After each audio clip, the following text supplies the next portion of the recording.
Despite the protests by the unions, the Briseno PUP administration has pushed a bill through the House of Representatives to significantly cut the salaries of teachers and public officers.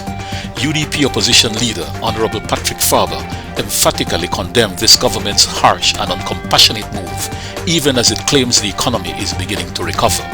And he contrasted it with the former UDP administration's treatment of teachers and public officers, even during the most difficult times. In difficult times, you don't abandon the people who are the bedrock of your foundation. But it is by that same token that you don't abandon the public servants and the teachers.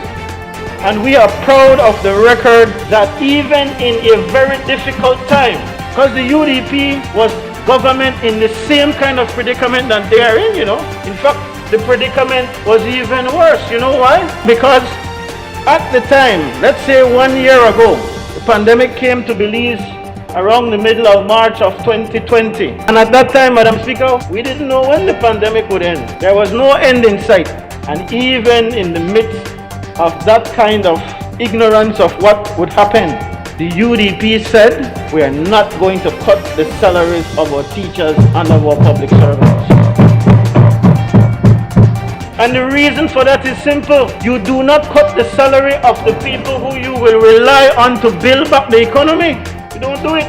You now are in a different predicament. The Prime Minister got up this morning and he spoke, Madam Speaker, in response to a question from my colleague saying how much jobs are coming back, the free zone. You heard one talk about the free zone and how 1,200 jobs have come back. I think it is my friend from Pickstock, the Minister of Tourism. Everything is bouncing back and things are coming back. The cruise ships are coming back. The airlines are coming back. The free zone is functioning again. There are BPO jobs that you're claiming that were not really from your own doing, but that's fine. All of this signals that things are going to bounce back. Well, if things are going to bounce back, why is it that you don't have confidence in ensuring that the teachers and the public servants keep their salaries so that they can spend it and help you to create things bouncing back?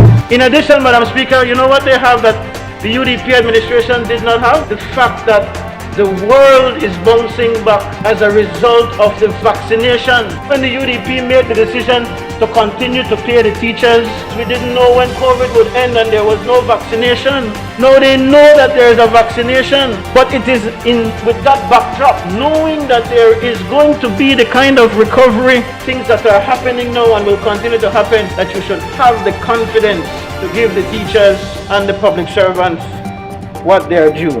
The difference is clear. UDP government for all Belizeans versus PUP government for a few at the expense of the masses.